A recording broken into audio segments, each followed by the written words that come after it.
엔비디아가 발표하니까 전 세계가 지금 놀래고 있잖아요. 왜 그렇다고 보시는 거예요? 왜 그러냐면은 이게 나름의 신사협정으로 자신들이 안 들어가는 영역이었는데 들어갔다는 게 있고, 그러니까 저는 젠슨왕의 약간 긴장감을 봤어요. 중국 시장이 결국엔 클 텐데 중국하고 잘할 자신 있어라고 했을 때 우리는 최고의 제품이니까 잘할 거야.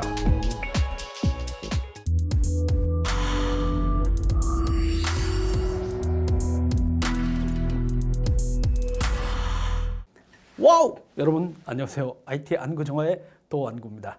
오늘 또 핫한 뉴스 가지고 또 전문가를 만나러 왔습니다. 안녕하셨어요? 안녕하세요. 대만에 다녀오셨죠? 예, 지난주에 대만에 약 일주일 정도 다녀왔습니다. 대만에서 그 전 세계 반도체, 이제는 뭐 AI 관계자들이 다 모이는 컴퓨텍스가 열렸는데, 컴퓨텍스만 열린 게 아니라 부대 행사로 GTC 타이페이, 엔비디아의 행사죠. 또 열리고 ARM CEO의 기조연설도 열렸고, 그래서 그것을 보러 대만에 다녀왔습니다. 항상 그런데 현장에 가서 항상 네. 또 젠슨왕 회장은 항상 또 만나고 인터뷰도 하시잖아요. 뭐 단독 인터뷰는 하고 싶지만 아직은 단독 인터뷰를 할 상황은 아니고요. 네네. 기조연설을 현장에서 지켜봤고요. 운이 좋아서 바로 앞에 좌석에 젠슨왕의 부모님이 앉으셨고, 바로 앞에는 이제 젠슨왕의 와이프, 부인 되시는 분과 아드님, 따님이 앉아서 이 패밀리가 어떻게 움직이는구나를 좀 볼 수 있었습니다. 참 이제 타이페이 이제 대만이죠. 대만의 이제 컴퓨텍스 행사가 네. 뭐 IT 하는 분들은 이제 너무 익숙한 행사인데 네. 또 모르는 분들이 있을 수도 있는데 이게 어떤 행사라서 되게 글로벌한 어떤 테크 CEO들이라든가 이런 분들, 또 우리나라 또 반도체 회장님들도 뜨고 그러셨잖아요. 어떤 행사인지 좀 간략히 소개시켜 줬으면 좋겠습니다. 그 대만 같은 경우에는 TSMC도 있고 서버를 ODM, 그러니까 주문, 그러니까 이렇게 만들어 주세요라고 하면은 고객이 원하는 대로 만들어주는 회사들이 많이 있죠. 원래 그런 게 되게 강했던 회사고요. 그러다 보니까 반도체와 그 반도체 주변의 생태계, 그리고 컴퓨터, 그러니까 PC라든지 아니면 B2B용 서버라든지 이런 거에 대한 생태계에 대한 원래 컴퓨터 엑시비션이라는 컴퓨텍스라는 행사가 열렸어요. 그 행사는 오래전부터 열렸던 행사인데, 문제는 이제 대만에서 전 세계 모든 그 가장 앞선 기술의 반도체를 만들어내고, 엔비디아라는 회사도 밀접하게 함께 대만의 생태계와 성장했고, 그리고 뭐 인텔이라든지 암이라든지 뭐 이런 회사들, 그러니까 퀄컴이라든지 이런 회사들의 CEO들도 다 모이다 보니까 행사 자체가 커져서 전 세계의 주목을 더 받게 된 것 같습니다. 특히 2022년도 11월에 GPT가 출시되고 나서 그 현상이 좀 심한 것 같아요. 저도 사실 그 이후부터 대만을 가기 시작했고요. 원래 이제 뭐 아이폰을 만들어주는 회사조차도 원래 대만 회사잖아요. 예, 폭스콘도 대만 회사죠. 네네. 아마 이제 여러분들 많이 모르실 수도 있었는데 이제 뭐 전 세계 노트북, 뭐 델이라든가 HP, 예전에 이제 삼성전자 아니면 뭐 LG전자 노트북도 실제는 그 대만 회사들 공장에서 만들어진다는 소리가 있었죠. 실제로 그러니까 대한민국이 좀 특수한 거고요. 그러니까 우리는 자국 브랜드에 대한 선호도가 매우 높은 나라라서 삼성전자나 뭐 LG전자 노트북을 많이 쓰긴 하지만 세계적으로 봤을 때는 뭐 레노버나 에이수스나 아니면 뭐 MSI나 이런 사업자들이 결국 다 대만 사업자들이거든요. 그런 거, 그리고 또 아까 말씀하셨다시피 그 주문자 제작 그러니까 ODM 방식으로 생산을 해주는 폭스콘 같은 사업자나 아니면은 뭐 슈퍼마이크로나 이런 사업자들도 대만에 있고, 그러다 보니까 생태계가 매우 강한 그런 측면 때문에 컴퓨텍스가 더 커질 수밖에 없는 그런 상황입니다. 근데 엔비디아 보면 되게 특이해요. 컴퓨터에서는 행사가 있는데 갑자기 GTC라고 하는 그래픽 카드 관련된 기술 컴포넌트를 또 별도로 그 시점에 만들어서 동시 행사를 하는 거잖아요. 이 시너지를 되게 극대화시키려고 하는 거겠죠, 이게? 극대화시키는 것도 있고요. 그리고 이게 그러니까 컴퓨텍스 행사 흐름 자체가 좀 바뀐 걸 보셔야 돼요. 그러니까 제가 2023년도에 갔을 때만 해도 젠슨왕은 그냥 기조연설자의 한 명이었습니다. 그리고 행사장 자체도 난강 전시관이라고 하는, 우리로 치면 코엑스 같은 곳인데요. 거기 그냥 전시관 하나를 쓰고 있었어요. 근데 이게 전 세계에서 관심이 몰리다 보니까 작년에는 전시관이 2개로 늘어났고요. 올해는 시내에 있는 전시관까지 갖다 썼을 정도로 공간이 늘어났어요. 엔비디아 관점에서는 거기에 그냥 일부러 참석하는 것보다 어떻게 보면 GTC라는 행사를 원래 메인으로 하는 미국 GTC 행사가 있고 GTC DC가 있고 GTC 파리가 있고 이렇게 GTC의 카피판을 전 세계 곳곳에 만들고 있는데 네. 그거의 일환으로 타이페이에서 열고 있는 것이고요. 그 2024년부터 그렇게 열고 있고요. 그리고 이번에 뭐 살짝 그 기자회견 내용을 공개하자면 GTC 서울을 개최할 용의도 있다. 네, 그러면 GTC 서울에는 젠스왕이 올 수도 있겠죠. 네네. 네, 그런 방식이라고 보시면 되는데 이게 이제 엔비디아가 이렇게 하다 보니까 이번에 암 같은 경우에도 행사에 속한 기조연설자가 아니라 행사장에서 차로 한 20분 정도 떨어진 르 메리디안 호텔에서 암의 행사를 별도로 열었어요. 예, 그런 식으로 좀 이게 전체 생태계가 커진다라는 걸 좀 보여주려고 하는 예, 내년도에 인텔이나 뭐 퀄컴이 또 따로 행사를 열 수도 있는 거고 좀 그렇게 봐도 될 것 같습니다. 예전에 이제 뭐 전체 이런 행사 나오면 뭐 첫날 기조연설자, 둘째 날 누구 이렇게 해서 이제 정리도 했는데 만약 젠슨왕이 워낙 핫한 인물이다 보니까 또 GTC에서 이제 기조연설도 막 자기 행사에도 하고 그러니까 이 사람의 발표 내용에 진짜 다 주목할 수밖에 없잖아요 지금. 주목할 수밖에 없고요. 그리고 생각해 보시면은 이 사람 그러니까 인기 경기가 두 개가 있으면 콘서트 같은 데 가보시면 뭐 예를 들어서 BTS가 공연을 하고 있는데 인디 밴드를 같은 콘서트 페스티벌에서 같은 시간대에 배치하면 그 인디 밴드는 관객이 거의 없을 가능성이 높잖아요. 물론 정말 팬이라면 가서 보겠지만 그래서 약간 배려를 하는 게 엔비디아 세션이 있는 시간 그리고 기자회견이 있는 시간을 그 컴퓨텍스 주최 측에서도 비워놓습니다. 그리고 행사장이 예를 들어서 이번에 그 엔비디아 젠슨왕 CEO의 기조연설은 타이페이 뮤직센터라고 그 버스로 한 30분 떨어진 데서 행사를 열었거든요. 기조연설을 난강 센터의 다음 세션을 1시간을 텀을 뒀습니다. 신기한 게요. 세션이 끝나니까 누구 할 거 없이 그냥 걸어서 피난 가는 사람들처럼 쭉 그냥 그냥 뭐 물 하나씩 계속 마시면서 걸어가는 그런 좀 명광경도 좀 연출되긴 했습니다. 네. 그래도 뭐 이제 어차피 이번에 젠슨왕이 또 엄청난 많은 것들을 발표했잖아요. 네네. 또 뭐 PC 쪽 관련된 노트북이라든가 뭐 저 이제 HPC 원래 했던 거긴 하지만 윈도우용 OS를 겨냥한 자기네 CPU 제품도 발표하고 RTX 스파크 말씀하시는 전체적으로도 이제 발표한 게 되게 핫한 게 많았는데 젠슨왕이 발표한 건 어떤 내용들이 있었을까요? 일단 지금 말씀하신 RTX 스파크를 발표를 했는데 이 RTX 스파크가 좀 준비를 오래 했다고 생각하는 게 일단은 현장에서 자기가 3년 전에 그러니까 마이크로소프트 CEO인 사티아 나델라랑 협의했던 내용을 한 것이다. 그러고 마치 지금은 다 스마트폰을 쓰고 계시지만 지금으로부터 한 17년 전, 18년 전 생각해 보시면 지금 그러니까 젠슨왕이 그 얘기를 했거든요. 사람들이 전화기로 전화를 잘 안 하고 그렇지. 다른 일을 한다. 그렇죠.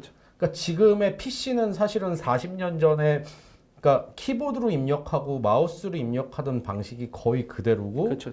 뭐 이게 윈도우 PC건 맥 PC건 입력하는 방식은 똑같잖아요. 근데 AI에서는 사람들이 그 UX라고 하는 게 달라질 수밖에 없고 결과값을 뽑는 게 달라질 수밖에 없는데 그런 상황에서 PC를 재설계한다라는 거를 그 마이크로소프트, 엔비디아 그리고 암이 같이 동시에 그러니까 트위터에다 올렸고 그걸 발표를 했고 그리고 암 CEO 암 그 르네 하스 세션에서도 그게 매우 RTX 스파크가 비중 있게 다뤄졌고 마이크로소프트 빌드 그러니까 마이크로소프트의 연례 개발자 행사죠.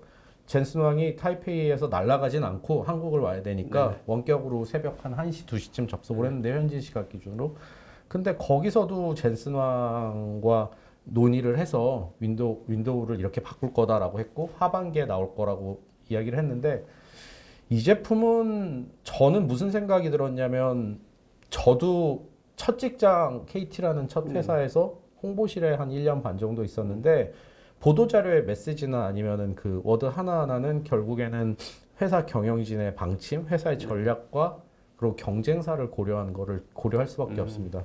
근데 엔비디아의 홍보 비디오를 보면 건축 설계라든지 디자이너라든지 게임이라든지 근데 특히 게임 부분은 뭐 그럴 수 있다 쳐도 디자이너나 건축 설계는 지금 애플의 맥킨토시 그러니까 맥OS 계열이 가지고 있는 거거든요.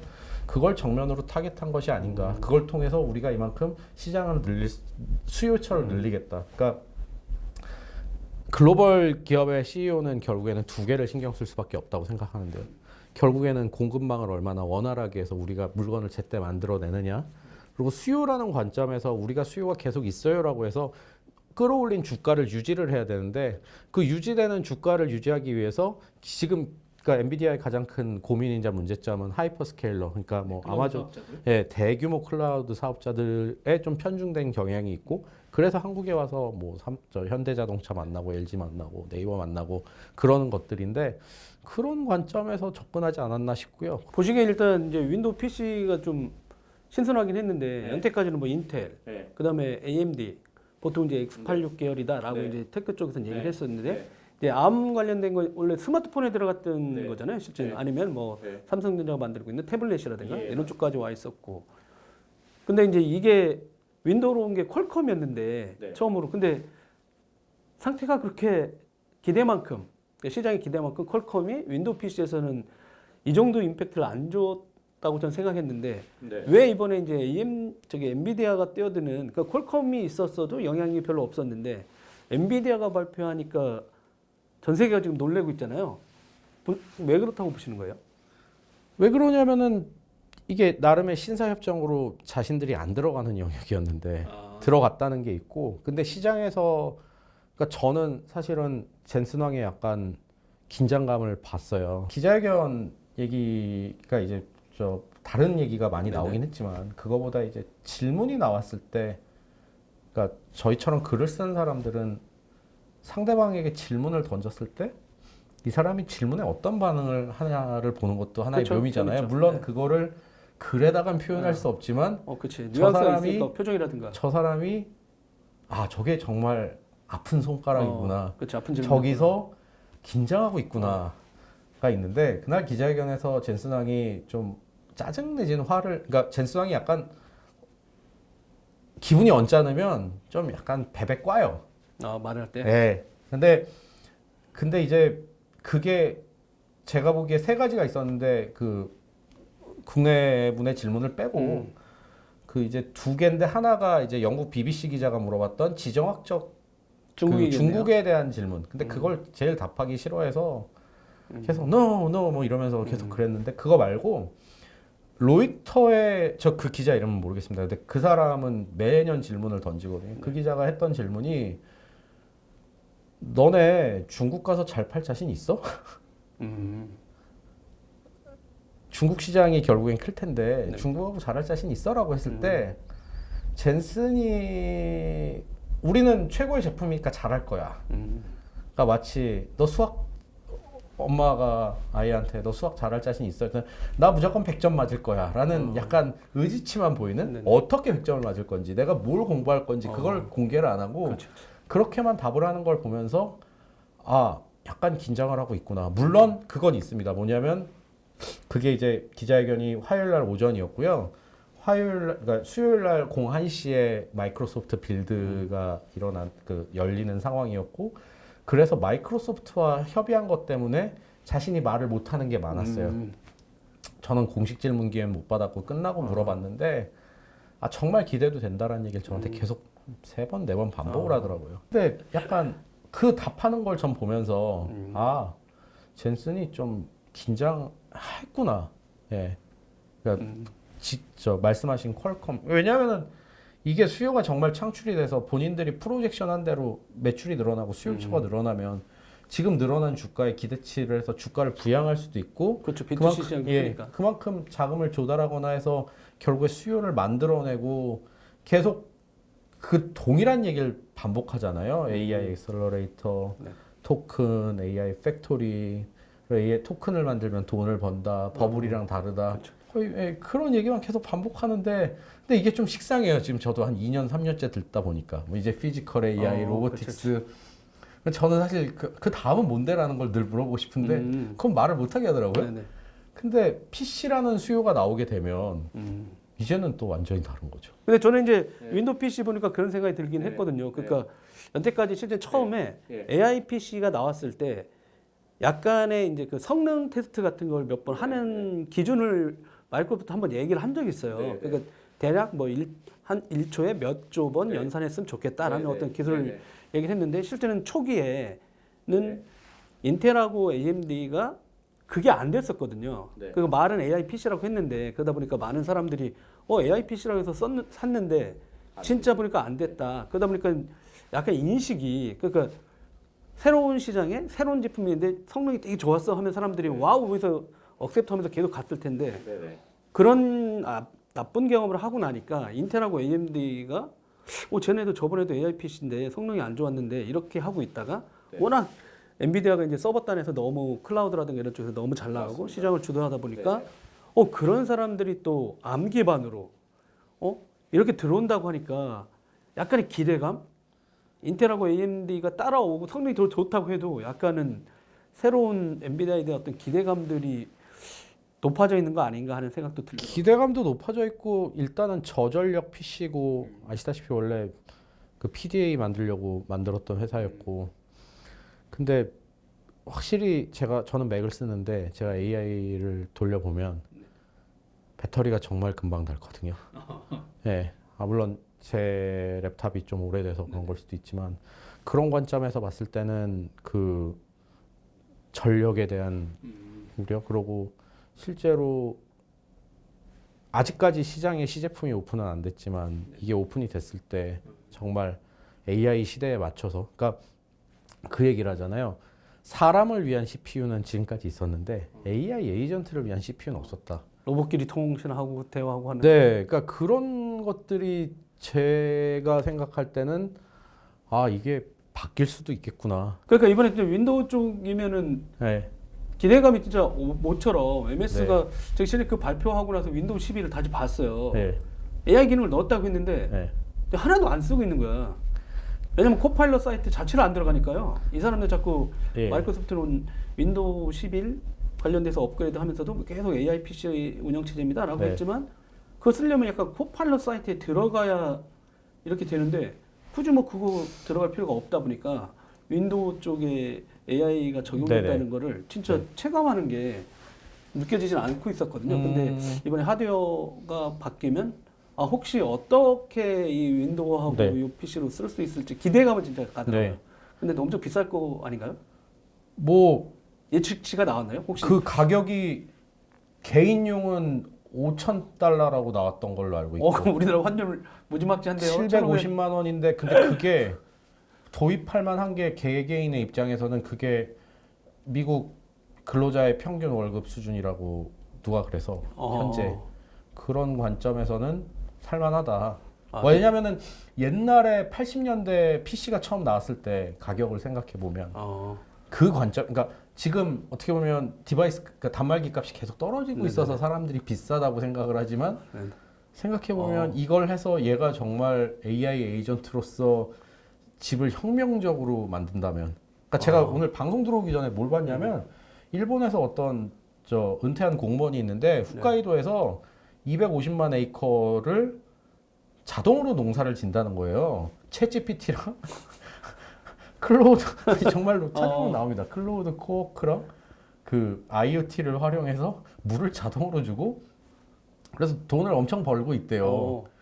그리고 이번에 이제 또 보시면 우리나라 SK 회장님도 나오셔가지고 최태원 회장 오셨죠. 2030년까지 메모리 모자라요. 막 이런 얘기도 나왔고. 근데 가셨을 때 우리나라 기업들 물론 이제 메모리 위주긴 한데 두 기업에 대한 어떤 관심사가 뜨거운 건 사실인가요? 보셨을 때 어땠어요? 일단은 되게 매우 이례적으로 그러니까 대만 사람들이 대한민국을 좀 견제해요.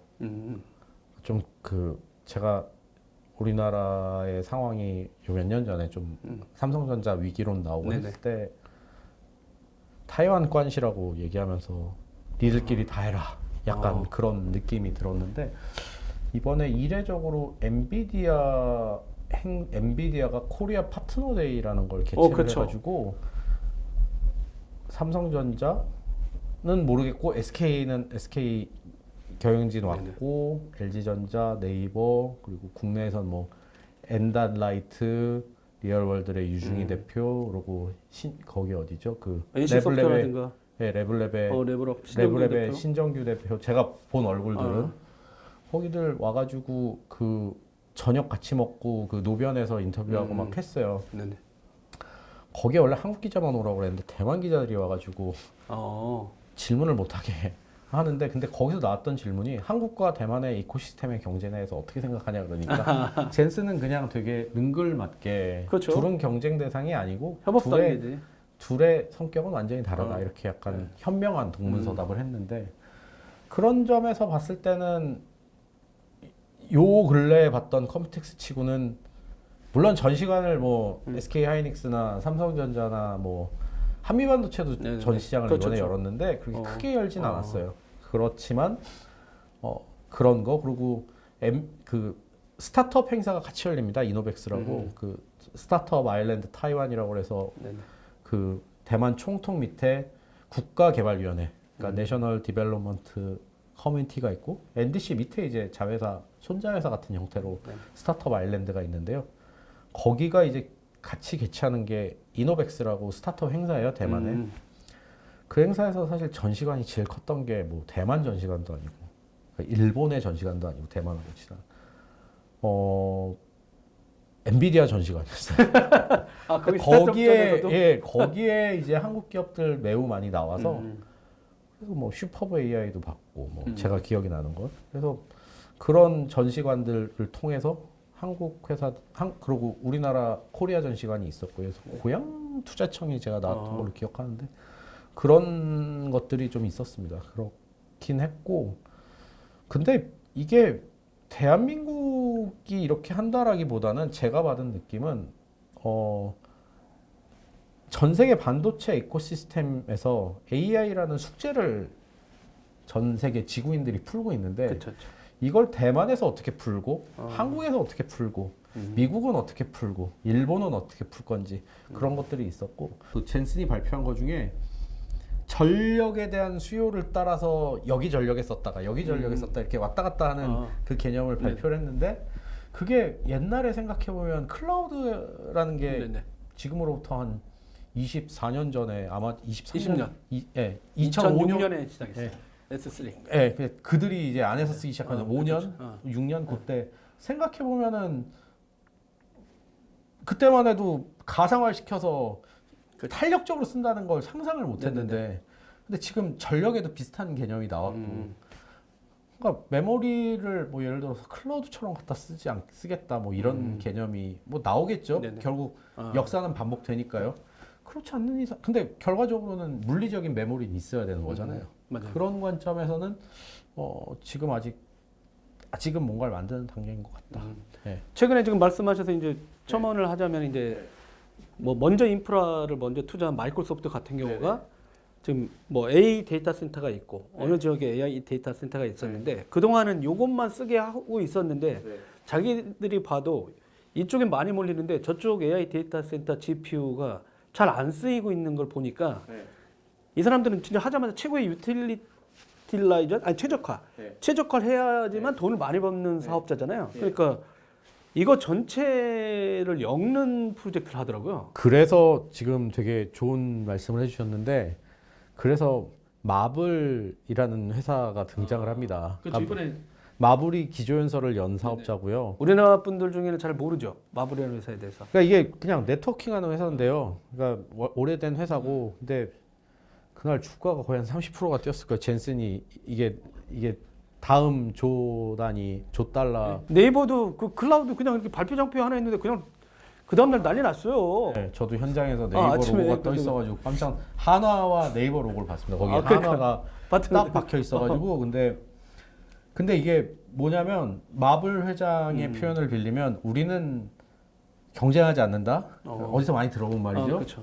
그럼 우리는 스위스 같은 회사다. 영세 중립국이다. 사업자 상관없이 연결해서 네트워크로 연결을 해놓음으로써 그 떨어져 있더라도 여러 개의 데이터 센터가 마치 하나의 컴퓨팅처럼 움직이게끔 해주는 기술이다라는 걸 얘기를 했고, 그리고 이제 젠슨 황의 이야기, 저 거의 그거를 거의 복사를 떠서 머릿속에 넣은 것 같아요. 그 젠슨이 무슨 얘기를 했냐면, 자기네가 엔비디아가 전 세계에서 네트워킹으로 제일 큰 회사다라고 얘기해요. 그게 무슨 얘기냐면, 전 세계 네트워킹 관련된 캐파 엔비디아를 제외한 모든 회사의 네트워킹 캐파를 합치면 네네. 결국에는 합쳐봤자 우리한테 안 된다.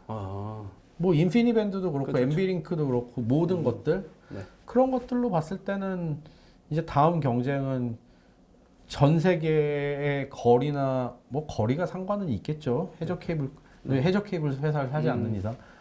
근데 이제 네트워킹을 통해서 기술로서 최소한 그렇죠. 같은 도시에 있거나 최소한 어느 정도 캐파가 된다면 동일한 방식으로 아까 편집장님께서 말씀하신 것처럼 하나의 논리적인 컴퓨팅을 만드는. 근데 그 당연한 것 같아요. 왜냐하면 땅이라는 건 결국 물리의 영역이고 현실의 그렇죠. 영역이기 때문에. 네. 그렇죠. 계속 데이터 센터를 지을 수도 없고. 네, 맞습니다. 이미 있는 거를 최적화해서 쓸 수 있고. 그리고 A 그렇죠. 데이터 센터에는 반이 남아 있다고 하면 맞습니다. 안 되잖아요. 요청은 있는데 그쪽으로도 보내가지고 계속해서 전 세계 100% 써야 되고. 그렇죠. 네.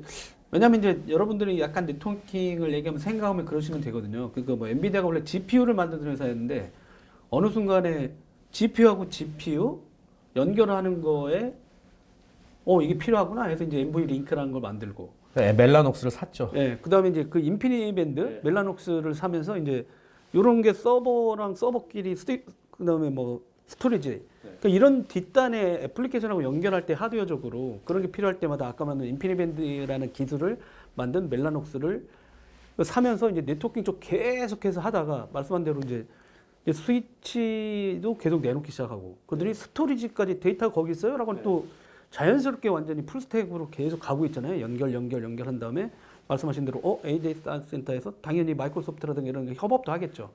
야, 니네 GPU가 있는데 이쪽으로 갔을 때도 살아있는지 안 있는지 확인을 같이 하자.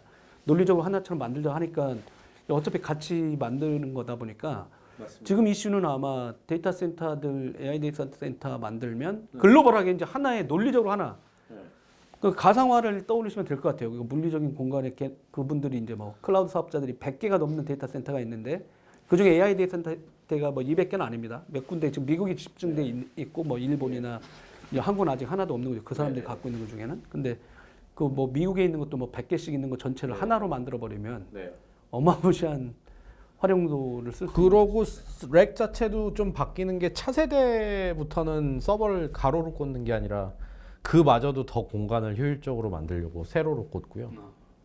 차기 제품을 봤는데 그러고 제가 아까 공급망이랑 메모리 달라고 왔다 뭐 다들 그렇게 얘기를 하시는데 실제로 엔비디아의 서버 제품을 보니까요.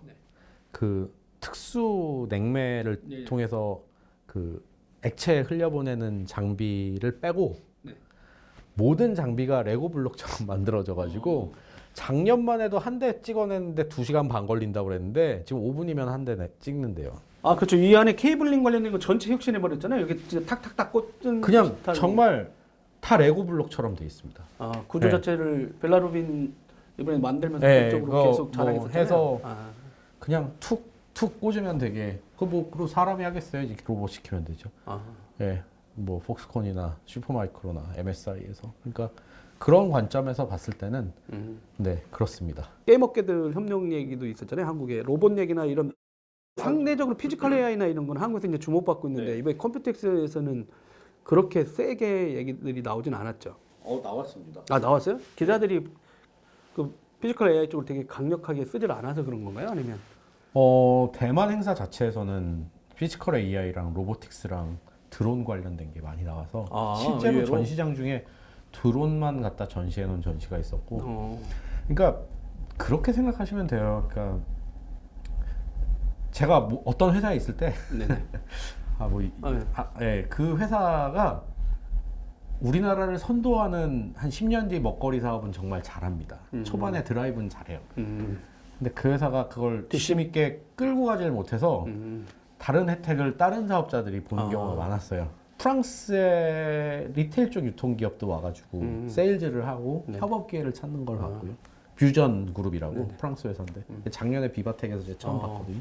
그런 것들이 있었고 제가 보기에는 이제 내년도에 만약 컴퓨텍스를 가시는 분들이라면 그러니까 반도체 업계에 계신 분들은 원래 늘 보시던 거 보시면 되고 만약에 내년에 가시는 분들이라면 저는 일단 저희가 지금 녹화하는 데가 소프트웨어 기업이니까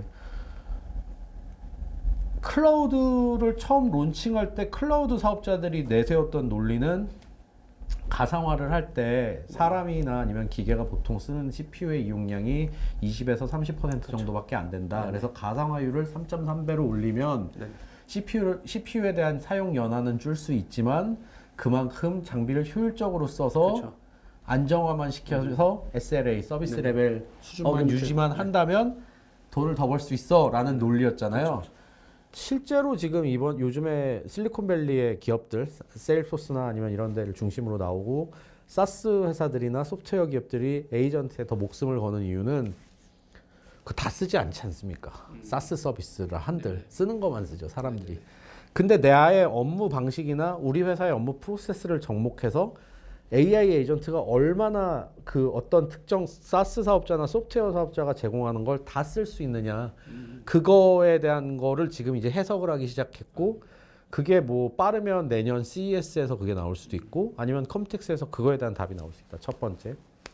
두 번째로 아직까지는 물류 로봇이 이게 천천히 이렇게 움직이는 수준인데 지금의 속도상 봤을 때는 거의 그 현대자동차의 그 로봇 팔처럼 빨리 움직일 가능성이 있고 뭔가 유즈 케이스가 나올 것 같다.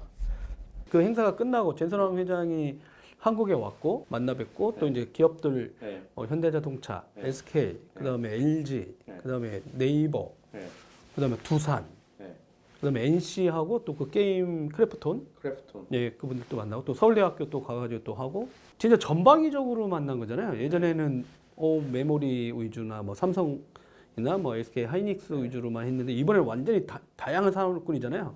제조부터 시작해가지고 인터넷 클라우드 서비스 사업자까지 전방위로 만나고 갔는데 그건 또 왜 그렇다고 보시는 거예요? 일단은 CEO가 주가를 관리해야 되니까 일단 공급망 관점에서는 삼성전자나 SK 하이닉스가 중요했을 거고요. 수요라는 관점에서 봤을 때는 네이버가 중요했을 거고, 그리고 공급망 관점에서 두산이 중요했을 겁니다. 왜냐하면 두산 같은 경우에 스타게이트에 들어가는 증기 터빈을 만드는 회사니까.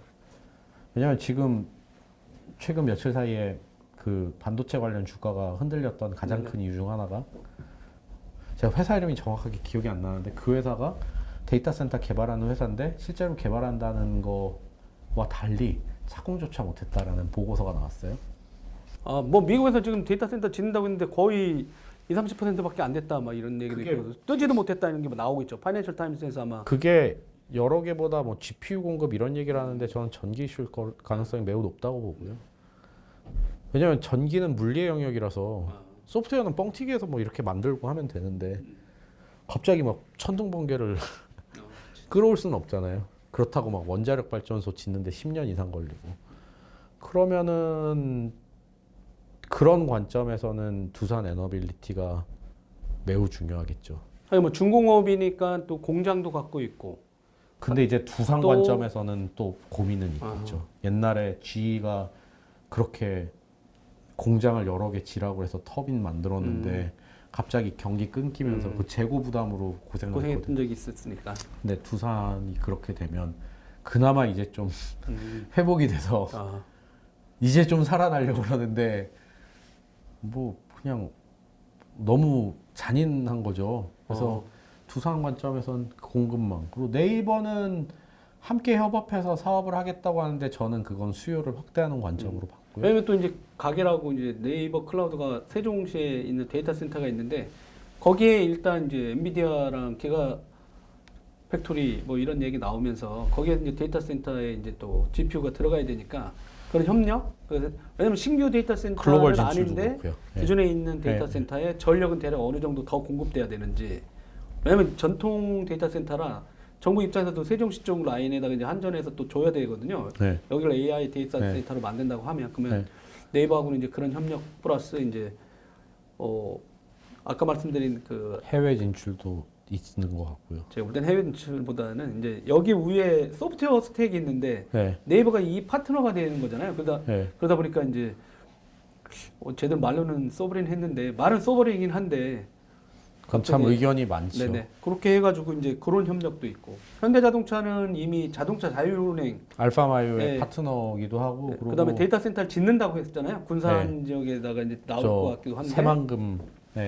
새만금이네요. 그쪽에 이제 그러면 그 협력. 이제 LG도 로봇하고 이런 내용들 좀 나오는 것 같고. LG는 저는 그렇게 봤고 그리고 NC랑 크래프톤을 보면서 게임용 그 RTX 스파크에 메인 고객이 되겠네요. 개발자들한테 이거 사세요. 그거보다 게이머들이랑 그러니까 페이커를 왜 만났는지 생각을 해보면 네 그래서 그 메시지를 계속 얘기하잖아요. 자기는 PC방과 e스포츠 때문에 엔비디아가 같이 성장했다. 네네. 그 저 유재석 씨가 진행하는 유키즈에서도 와서 그 얘기를 했고 근데 메시지가 일관된다는 거는 엔비디아의 전략이 있다는 얘기고 뒤집어서 생각을 해보면 그러면 엔비디아 자체가 아까 제가 그 로이터 기자가 질문했던 중국에서 잘 팔려라는 질문에 제 수상이 약간 저는 당황을 느꼈는데 당황한 점 그런 거가 결합이 된다면 나름 안에서는 RTX 스파크가 성공해야지 수요가 어느 정도 끌려갈 수 있다라고 생각을 하는 게 아닌가 그렇게 생각이 됩니다. 전 보니까 이제 레노버가 그 파트너예요. 중국 PC 회사 중엔. 네. 근데 내가 아니 중국 애들도 한 발 걸쳐놓긴 했거든요. 왜냐면 저거 나오는데 우리 제조 라인에 안 들어갈 수는 없잖아요. 그러니까 아마 레노버는 워낙 인기 있는 윈도우의 모델이기도 하고요. 그러다 보니까 저는 이제 그 생각을 한 거죠. 레노버 버전에 네. 중국향의 메모리를 네. 뭐 마이크론이나 삼성이라든가 SK 하이닉스가 빼고 창신권 넣어라 할 수 있지 않을까. 근데 과연 그 정도 수준이 올라온 건지. 아니면은 저기 저 삼성 중국 공장에서 만든 걸 넣어도 되죠. 그러니까 근데 대신 이제 중국 정부 입장에서 보면 약간 엔비디아를 완전히 팽하긴 그러니까 뭐 메이드 인 차이나니까요. 서버단을 도입하는 건 좀 그런데 그러면 이거는 어차피 새롭게 들어가는 PC 시장이니까 이거는 뭐 팔아줄 수도 있어. 근데 대신 향후에 창신 메모리 중국 메모리 회사들 것도 향후에 요 PC라든가 노트북 제품에 가져가는 조건을 해줘라고 딜할 수도 있죠. 서버단이 아니더라도. 왜냐면 저기 중국하고 미국하고 정상회담이 있었는데도 갑자기 저기 알래스카까지 불러가지고 잠깐 쉬었잖아요. 그래서 젠슨은 거기서 태워서 간 거거든요. 네, 맞습니다. 근데 빈손으로 들어왔잖아요, 서로. 양쪽 보면 뭔가 선물을 받지 못했다 이런 와중에 또 그런 질문이 나갔으니까. 트럼프가 오는데 어떻게 안 가겠어요. 엔트로픽 그 뭐 틀린 얘기한 건 아니잖아요. 그거를 자꾸 이상한 용도로 쓰니까 공급 안 한다고 했다가 다 끊어버려서. 근데 보시기에 이제 우리나라 아까도 말씀하셨는데 이게 너무 엔비디아에 종속되는 거 아니냐 이런 의견을 내는 분들이 있잖아요. 시장이 초기인데 뭐 로봇이 됐든 아니면 뭐 피지컬 AI가 됐든 여기서 이제 OS라든가 뭐 이게 플랫폼 이거 기반으로 작동시키는 수많은 서비스가 하려면 어차피 글로벌 보면 미국은 지금 제조 공장이 없고 한국하고 일본하고 대만인데 자유진영에서 보면 크게 보면 이게 뭐 빨리 가지 않아도 우리가 좀 여유 있게 가더라도 우리한테 기회가 있는 건데 이걸 빠른 시간 안에 엔비디아에 의존하는 거 아니냐는 이런 의견도 있어요. 여기에 대해서는 좀 어떤 생각을 갖고 계세요?